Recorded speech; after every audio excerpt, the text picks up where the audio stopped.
ऐ लोगों सुनो, mobile phone के जरिए से गलत चीजों की तशहीर करने वालों, फैलाने वालों, पठान के गानों को फैलाने वालों सुनो, अल्लाह तबारक व तआला बयान फरमाता है, इन्नल्लज़ीना युहिब्बूना अन तशीअल फाहिशतु फिल्लज़ीना आमनू लहुम अज़ाबुन अलीमुन फिद दुनिया वल आखिरह। अल्लाह तबारक व तआला बयान फरमाता है कि जो लोग ये पसंद करते हैं, जो लोग ये चाहते हैं कि मुसलमानों के दरमियान, मोमिनों के दरमियान, ईमान वालों के दरमियान गलत चीज़ों को फैला दी जाए, ऐसे लोगों के लिए दुनिया में भी दर्दनाक अज़ाब है, अज़ाबुन अलीमुन फिद दुनिया वल आखिरह, और ऐसे लोगों के लिए आखिरत में भी दर्दनाक अज़ाब है। इसलिए मेरे भाइयों, अगर आज आपके हाथ में मोबाइल फ़ोन है तो आखिरत को सामने रखते हुए इस मोबाइल फ़ोन को चलाइए, आखिरत को सामने रखते हुए इस मोबाइल फ़ोन को अपने अमल में लाइए। कहीं ये मोबाइल आपकी आखिरत को बर्बाद ना कर दे, कहीं ये मोबाइल आपकी आखिरत को तबाह ना कर दे। याद रखे, मोबाइल के जरिए से गलत चीज़ों को शेयर करने से पहले ये एक मर्तबा नहीं बल्कि 1000 मर्तबा सोचे कि ऐसा करने पर दुनिया में भी हमारे लिए दर्दनाक अज़ाब है। इन्नल्लज़ीना युहिब्बूना अन तशीअल फाहिशतु फिल्लज़ीना आमनू लहुम अज़ाबुन अलीमुन फिद दुनिया वल आखिरह। दुनिया में भी दर्दनाक अज़ाब है और आखिरत में भी दर्दनाक अज़ाब है। तो मोबाइल ने हमारा बड़ा नुकसान किया। अच्छा, और एक सवाल ईमानदारी के साथ मुझे जवाब दीजिएगा। अच्छा, मोबाइल में उलमा की तकरीर सुनना सही है या गलत है? सामने से जवाब दीजिए। एक बड़ी शख्सियत यहाँ पर बैठी हुई है, उनकी मौजूदगी में ये बात मैं बताकर जा रहा हूँ, क्योंकि आज न मोबाइल ने हमारी आखिरत का, हमारी ईमान का, आज हमारे आखिरत को तबाह कर दिया मेरे भाइयों, हमारी ईमान का जनाजा निकाल दिया मेरे भाइयों से मोबाइल ने। इसलिए मैं सवाल आपसे कर रहा हूँ, बताइए उलमा की तकरीर मोबाइल के ज़रिए से सुनना चाहिए या नहीं चाहिए? बोलिए, चाहिए कि नहीं चाहिए? जवाब दीजिए ना। मोबाइल में आप मौलवियों की तकरीर सुनते हैं, अगर आप अपने ईमान को बचाना चाहते हैं तो आज से मत सुनिए। आप बोलेंगे मौलाना साहब ये कैसी बात बता रहे हैं?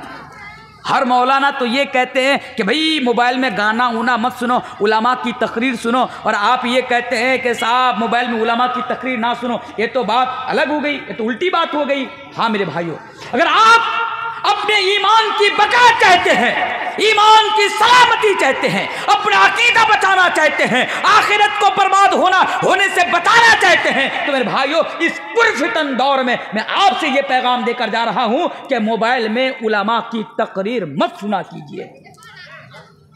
और डिटेल से बताऊं, मैं इसलिए मना कर रहा हूं क्योंकि आज मोबाइल के अंदर जहां उलमाओं की तकरीरें मौजूद हैं वहां पर शैतान के चेलों की भी तकरीर मौजूद है।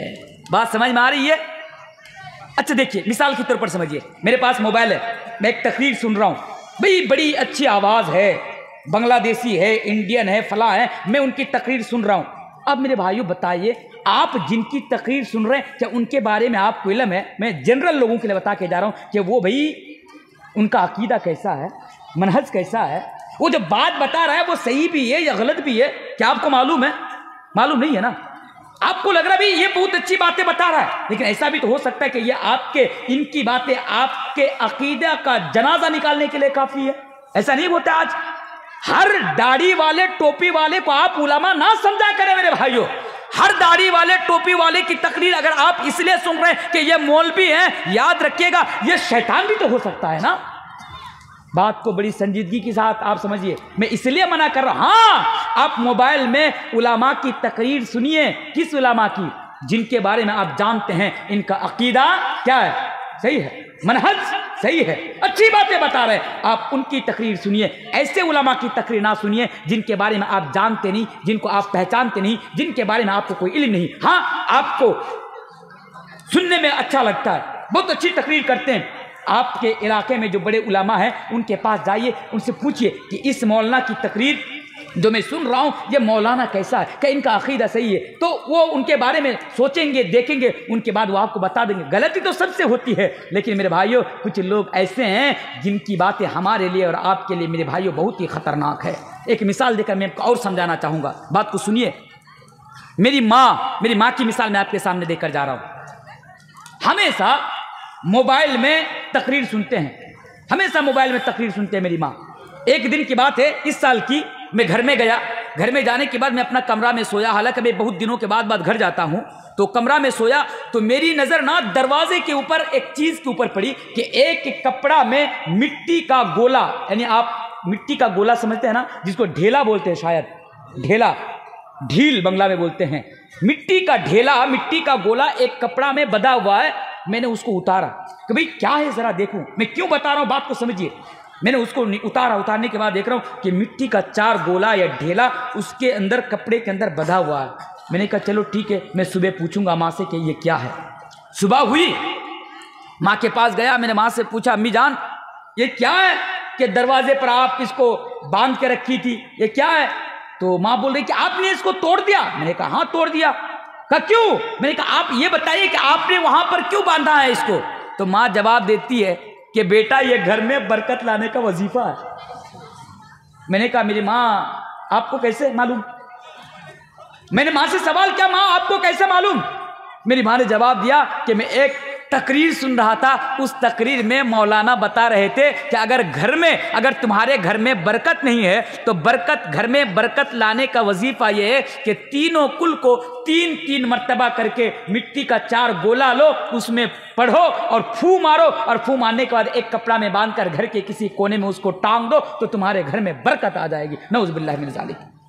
फिर मैंने मेरी माँ से कहा कि मेरी माँ आज के बाद आप मोबाइल में तकरीर मत सुनिए ऐसे उलमा की। फिर मैंने लिस्ट दी उनको कि ऐसे ऐसे उलमा जिनके बारे में जो मैं फख्र के साथ और गर्व के साथ मैं ये कह कर जा रहा हूँ। मेरे माँ से कहा कि मेरी माँ आप अहले हदीस उलमाओं की तकरीर सुनिए, बाकी किसी की तकरीर मत सुनिए।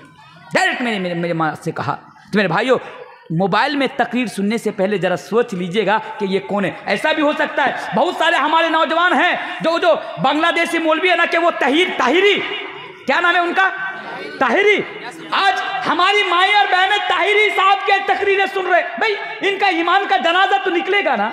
भाई वो लोग जो कुरान और हदीस के बारे में झूठी बातें बता रहा हो, वो लोग जो अकीदा के खिलाफ बातें बता रहा हो, वो लोग जो मनहज सल्फ के खिलाफ बातें बता रहा हो, मेरे भाइयों उनकी बातें हमारे लिए कोई फायदामंद साबित नहीं हो सकती है, इल्ला कि उनकी बातें हमारे लिए बड़ा नुकसानदेह हो सकती है। इसलिए उलमा की तकरीरें सुने। कैसे उलमा? जिनके बारे में आपको मालूम है कि ये उलमा अहले हदीस में से हैं, ऐसे उलमा की आप तकरीर सुनिए। और एक बात, मोबाइल ने हमारा क्या नुकसान किया? जब से ये मोबाइल हमारे हाथों में आया हमने खुद को बड़ा मुफ्ती समझने लगा। नहीं वो ऐसा, इस बात को भी संजीदगी के साथ सुनिए। हो सकता है कि आप मेरी बातों से इत्तेफाक ना रखता हो, लेकिन मेरी बातों को समझने की कोशिश कीजिएगा। मेरे भाइयों जब से ये मोबाइल हमारे हाथों में आया, आज हमारी दुनिया बर्बाद कर दी, आज हमारा ईमान को बर्बाद कर दिया। हमारे समाज में एक चीज को लेकर लड़ाई हो गई, हमारे गांव में एक चीज को लेकर लड़ाई हो गई। वो लड़ाई क्या है कि भाई ये जायज है या नाजायज है, ये हलाल है या हराम है। अब भाई फतवा कौन देगा बताइए? ये हलाल है या हराम है, ये जायज है या नाजायज है, कौन बताएगा आपको? कौन बताएगा? एक उलमा बताएंगे ना, एक उलमा बताएंगे, क्योंकि आपके पास तो इतना इल्म नहीं। लेकिन हम क्या करते हैं, उलमा के पास नहीं जाएंगे। हमारे गांव में लड़ाई हुई, हमने मोबाइल निकाला, गूगल में जाकर सर्च कर दिए, देख लिए कि ये जायज़ है या नाजायज़ है, हलाल या हराम है, जवाब मिल गया। हमने फ़ौरन ये फतवा दे दिया कि साहब ये जायज़ है। इल्म कहाँ से लिया? हमने मोबाइल से लिया। लेकिन मेरे भाइयों ये तो आपकी ईमान का जनाजा निकाल देगा ऐसा करने से। आपको कैसे मालूम कि आपने जो जवाब को ढूंढा वो जवाब सही भी है या गलत भी है? आपको तो मालूम नहीं है। किसके पास जाएंगे? उलमा के पास जाएंगे। किसके पास जाएंगे? उलमा के पास जाएंगे। आपके कलिया चौक में बड़े बड़े उलमा हैं, उनके पास जाइए, राब्ता कीजिए। किसी चीज़ को लेकर आपके दरमियान इख्तिलाफ पैदा हो गया, उनसे पूछिए क्या सही है क्या गलत है, वो आपको जवाब देंगे। फसअलू अहल ज़िक्र इन कुंतुम ला तालमून। लेकिन मेरे भाइयों आज हम ऐसा नहीं करते हैं। क्या करते हैं? मोबाइल के सहारे हम उनके जवाब, अपने मसलों का जवाब तलाशते हैं, उनका हल निकालने की कोशिश करते हैं। मेरे भाइयों ये बिल्कुल गलत है। तो इसलिए मैं कह रहा था कि मोबाइल को सावधानी से आप यूज़ कीजिए, ताकि ये मोबाइल आपके आखिरत को बर्बाद ना कर दे, ये मोबाइल आपके ईमान को बर्बाद ना कर दे।